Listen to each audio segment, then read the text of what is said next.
اب آپ نے رہنا ہے اور ہم نے رہنا ہے اس راستے پر. اس کے لیے کیا کرنا ہے؟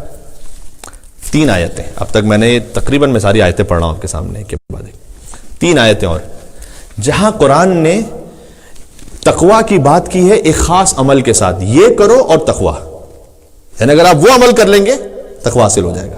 سب سے پہلی بات، بلکہ تینوں یہ سورہ آل عمران ہی میں، تینوں سورہ آل عمران میں 120 125 186 ان تصبروا وتتقوا.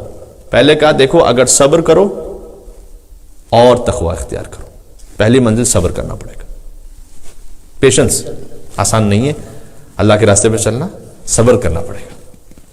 اولیاء خدا نے کتنا صبر کیا ہے، اصحاب ائمہ علیہ السلام نے کتنا صبر کیا ہے. عجیب عجیب مثالیں موجود ہیں. یعنی جہاں فزیکل اتنا ٹارچر ہوتا تھا، حضرت بلال پہ جو ٹارچر ہوا، آل یاسر، حضرت سمیہ، حضرت یاسر، پھر عمار یاسر، تینوں جو شکنجے میں تھے. اور رسول اللہ جب انہیں دیکھتے تھے، مکہ کی زندگی کی بات ہے یہ، اس وقت کوئی باقاعدہ جنگ بھی نہیں ہو سکتی تھی. صبرن یا آل یاسر، صبرن یا آل یاسر. رسول اللہ بار بار کہتے تھے اے آل یاسر صبر کرو، اے آل یاسر صبر کرو. اسلام کے پہلے شہید، پہلی شہیدہ حضرت سمیہ خاتون. یعنی صبر کی اتنی سخت منزل تھی وہ کہ مختلف 2 گھوڑوں کے ساتھ رسیوں سے باندھ کر 2 مختلف سمتوں میں دوڑتے تھے کفار. اس طرح سے مار دیا حضرت عمار یاسر کی والدہ کو. کتنا سخت ہوگا ایک بیٹے کے لیے دیکھنا، کتنا سخت ہوگا. کہ صبرن یا آل یاسر، صبر کرو، صبر کرو. پیشنس یعنی استقامت.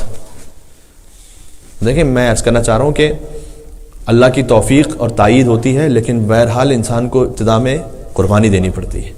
تو پہلی بات ہے صبر کی. پھر فرمایا کہ اچھا ان تصبروا وتتقوا، یہ 3 جگہ پر ہے. میں نے کہا سورہ آل عمران میں آیت نمبر بتا دی. سورہ نساء میں فرمایا ان تحسنوا وتتقوا. دیکھو اگر تقوی اختیار کرنا چاہتے ہو، احسان کرنا بھی سیکھو، یعنی انفاق کرنا. اس کے بغیر تقوی نہیں حاصل ہوگا. یعنی یہ نہیں ہوگا خالی تم اللہ سے اپنے تعلق کو جوڑ کے رکھو، تمہیں پتہ ہی نہ ہو آس پاس رشتہ داروں کا کیا حال ہے اور مومنین کا کیا حال ہے، تم بے خبر رہو. اس طرح سے تقوی نہیں حاصل ہوتا.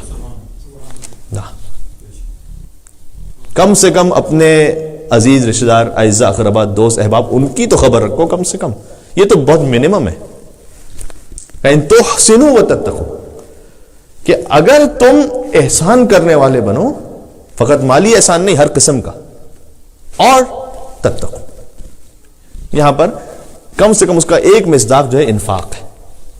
آگے پہنچانے والے بنے، جو اللہ نے آپ کو دیا آگے پہنچانے والے بنے. آگے وَإِن تُصْلِحُوا وَتَتَّقُوا، سبحان اللہ. کہ دیکھو تقوی کے لیے ایک اور شے بھی ضروری ہے، اگر تم صلح کروانے والے بنو، اصلاح کرنے والے.